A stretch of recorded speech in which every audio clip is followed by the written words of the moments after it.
Usted vive en Brisas de Santay, ¿no? Sí, hace 15 años. Quisiéramos saber sobre usted para que no solo nosotros, sino Brisas, los moradores que somos vecinos, podamos conocer mucho de usted. Aquí le preparé unas preguntas y quisiera que usted me conteste.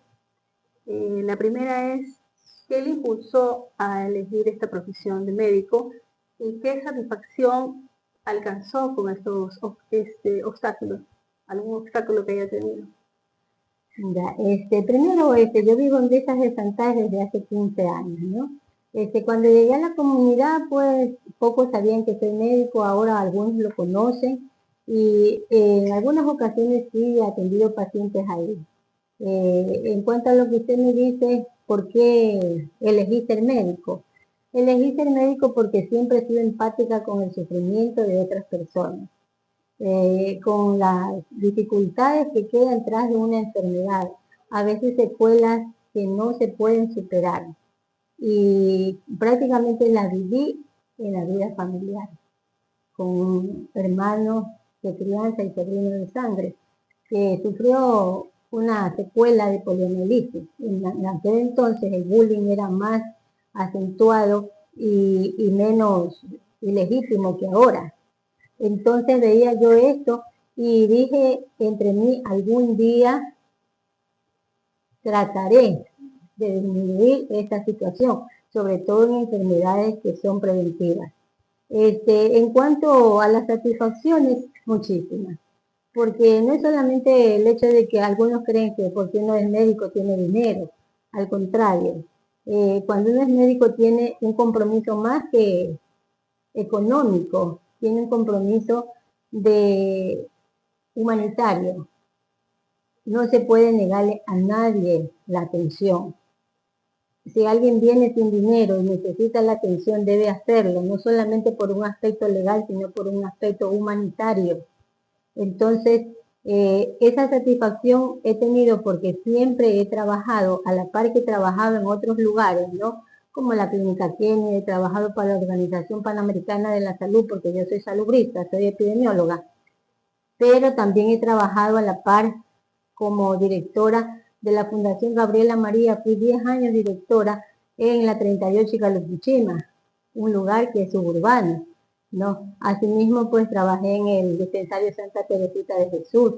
Y por no seguir, porque el tiempo es corto, hoy estoy aquí en la Delia. Precisamente este consultorio que ustedes ven está ubicado aquí en la Delia desde hace 8 años. Ustedes sabrán que aquí no me puedo hacer rica, solamente puedo hacer una labor social y me permite vivir, sí, me permite vivir. Y entonces esa ha sido mi satisfacción. Y los obstáculos, pues, siempre han existido. Cuando yo fui a estudiar de aquí de Durán a Guayaquil, porque mencionaré de que siempre he vivido aquí en Durán. He vivido aquí en Durán, yo tengo ya 59 años y piquito, de los cuales 56 vivo aquí en Durán. Me fui a hacer mi carrera de médico en Guayaquil. Entonces, ahí encontré el obstáculo de que habían gente de colegios con renombre, ¿no? Que venían de La Salle, de los Sagrados Corazones, del Colegio Humboldt Alemán, etcétera, etcétera. Y yo fui del Colegio Nacional Mixto Durán, mas sin embargo me destaqué. Y como una anécdota un poco media jocosa, yo saqué la mejor nota en el examen de saber cómo íbamos, ¿no? Para hacer un análisis de cómo íbamos. Y al último, no me daban mi nota, y al último el doctor, que me acuerdo, el doctor Jorge Giler, da el nombre y dice María de Lourdes Silva Espín, que soy yo.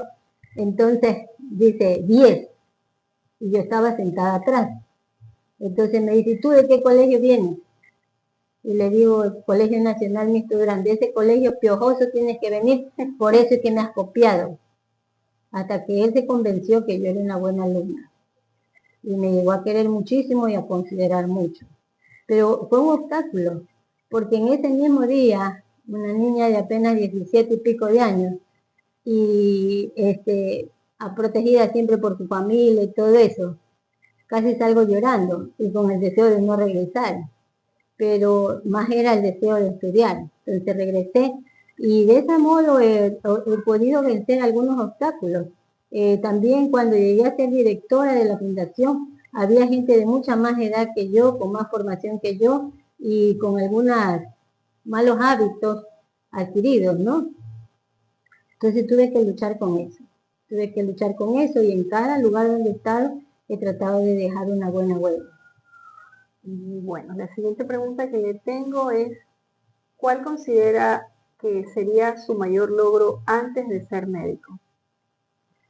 Bueno, antes de ser médico, haber alcanzado aquí en Durán a terminar la primaria, la secundaria, y luego de eso haber estudiado, ¿no? Porque mi familia no era una familia de recursos económicos grandes.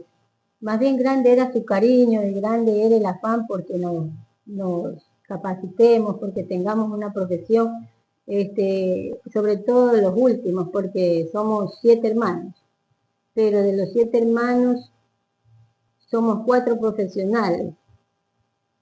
Sí, 4 profesionales, los otros pues no pudieron llegar a tener un título universitario. Entonces esto fue un esfuerzo familiar.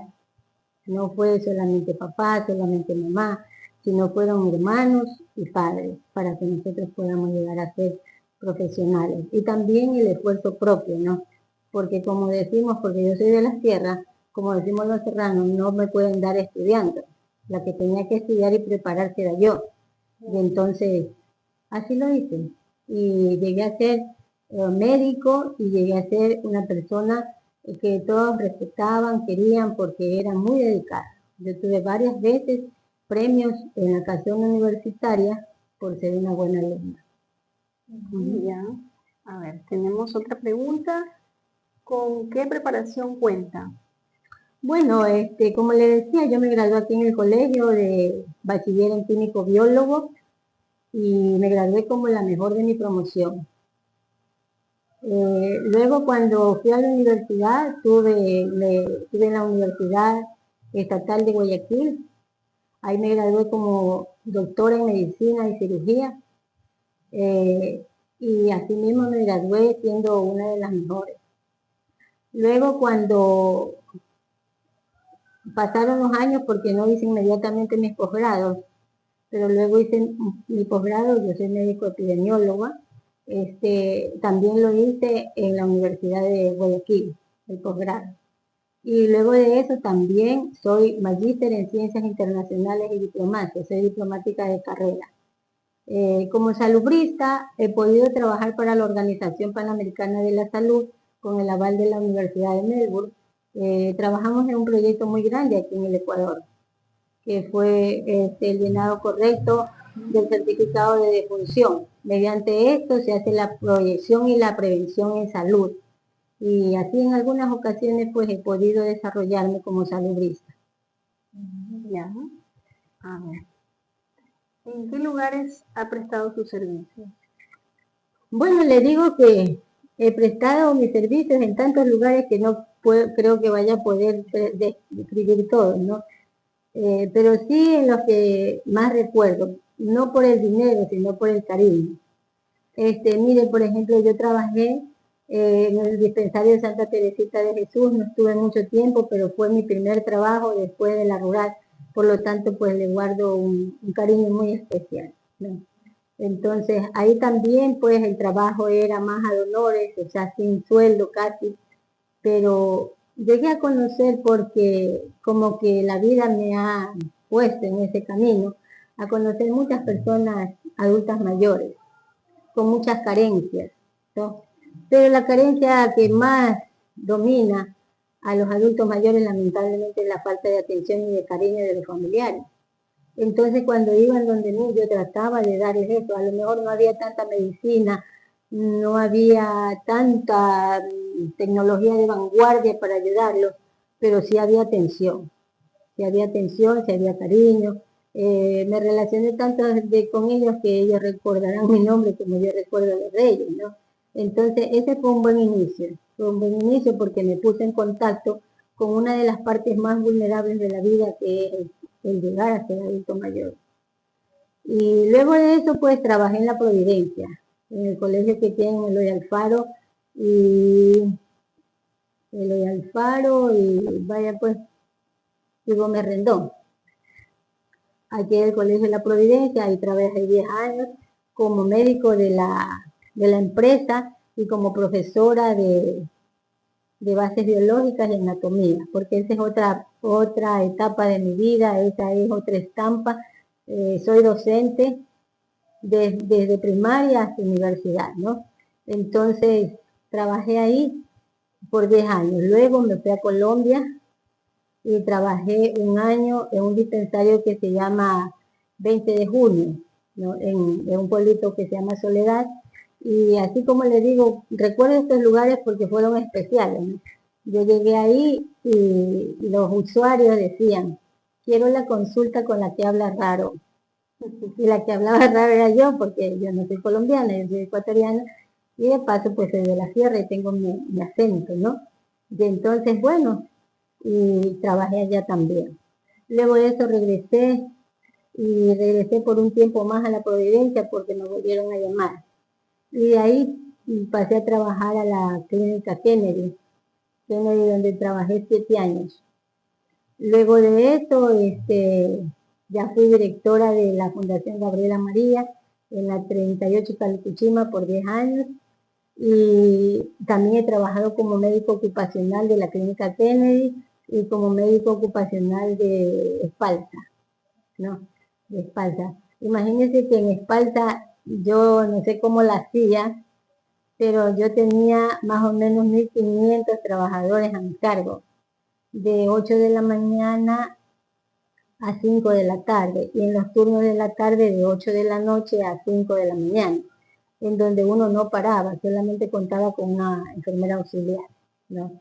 Y entonces también tengo esta experiencia de ser médico ocupacional. Luego después fui profesora de la Facultad de Ciencias Médicas. Daba patología, fisiopatología, bueno, en diferentes épocas, pues, ¿no? Y bioquímica. Luego salí de ahí y fui profesora de la Facultad de Deportes y Recreación, de FEDER. Uno más la conoce como la Facultad de Educación Física. Entonces ahí también di bioquímica y nutrición. Y siempre me he dedicado, como le decía también como epidemióloga, pues trabajé para la Organización Panamericana de la Salud en el proyecto correcto llenado de certificado de defunción con el aval de la Universidad de Melbourne. Entonces trabajé ahí. Y siempre he tenido a la par este servicio que ha sido el servicio a la comunidad deprimida económicamente. Desgraciadamente con la depresión económica también viene la falta de educación. Y no solamente la educación como uno la concibe, ¿no?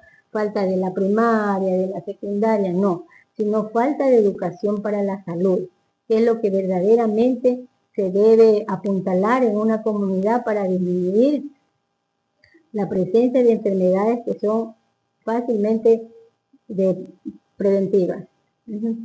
Ok. A ver, siguiente pregunta. ¿Cuál sería el rol de la medicina preventiva y el rol de la educación para la salud en la comunidad? Bueno, les voy a decir que el Ministerio de Salud, ¿no?, es el ente rector de la salud en el país. Pero verdaderamente en estas últimas décadas, porque no vamos a hablar de política, yo le decía en algún momento que soy una persona no apolítica, porque todo ser humano desde que nace es político, desde que tiene un nombre, una identidad. Pero sí me quiero mantener al margen de estas situaciones, porque yo tengo un gobierno, le he dicho que soy testigo de Jehová, y no intervenimos en ninguna clase de política, somos neutrales, pero sí podemos opinar. Entonces, mi opinión como ciudadana es de que el punto más álgido que tiene el gobierno, no solamente ahora, sino en otras épocas, es la salud. Y es una salud mal enfocada, porque la salud se la ha empezado a ver como una salud eminentemente curativa. Se piensa en el número de hospitales, en la medicina de vanguardia, en todas estas cosas, pero antes de pensar en la medicina de vanguardia o en construir hospitales, debemos pensar en evitar que los pacientes lleguen a los hospitales complicados, que sería menos costoso para el Estado y menos doloroso para la población. Una población sana es una población que puede desarrollarse en todo ámbito, pero una población con falta de salud es una población deprimida, una población que fácilmente puede caer en vicios, puede caer en situaciones como esta, precisamente porque la salud no es física nomás, la salud es mental y por qué no decirlo espiritual. Cada vez nos alejamos más de Dios. ¿Y qué dice la palabra de Dios? Dice, alejado de mí, nada puedes hacer. Entonces se ha venido descuidando esta parte, se ha venido descuidando la parte mental.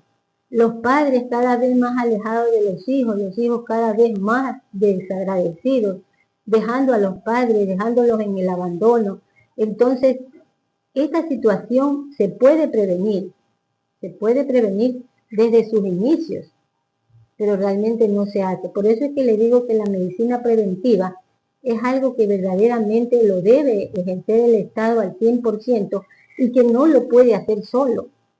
A lo largo de estos 33 años de carrera me he dado cuenta que el gobierno no va a ninguna parte si no se acompaña de su población. Si el morador no se compacta, no se acerca a su comunidad y vive aislado, nada puede hacer en ningún ámbito, en ningún escenario. Porque si usted habla del escenario físico, quieren que les limpien la vereda. Si habla del escenario comunitario, nadie conoce a nadie. Si usted dice conoce a tal persona, no, yo no la conozco. Y entonces en esa situación entra el hecho de las divisiones, porque desde la época de Julio César se decía divide y vencerás. Entonces imagínense, una comunidad dividida es vulnerable. Entonces esa comunidad vulnerable no puede acceder a luz, no puede acceder a servicios básicos, como le estoy mencionando, la energía eléctrica, el agua potable, la salud, el bienestar mental, ni nada de eso. ¿Por qué? Porque está dividida. Entonces, no hablo de la comunidad de Brisa, estoy hablando de cualquier comunidad. De cualquier comunidad siempre va a estar esta situación. Entonces, debemos en la diversidad no encontrar divergencias, sino más bien en la diversidad encontrar convergencias, donde uno pueda convivir y desarrollarse como un ser supremamente descendiente de un ser divino y amoroso. Porque si nos vamos a ver defectos, nadie somos perfectos. Tratemos de converger en algo, en lo que más se pueda para poder desarrollarnos. Bueno, la última pregunta que tenemos es, ¿cuál sería el servicio y contribución que usted estaría dispuesta a brindar en Brisas de Santay? Bueno, mire, en Brisas de Santay, como le decía anteriormente, ya es algo que Jehová lo ha puesto en mi camino, desde que no sé ni inicié. Como le decía, en Santa Teresita de Jesús había esta situación de los adultos mayores. Trabajé por un tiempo en Ventanas en el Ministerio de Salud Pública, en el Hospital Jaime Roldós Aguilera, y como una misión que Dios siempre me ha puesto, yo creé un club de ancianos en Ventanas, en el centro de salud donde trabajé.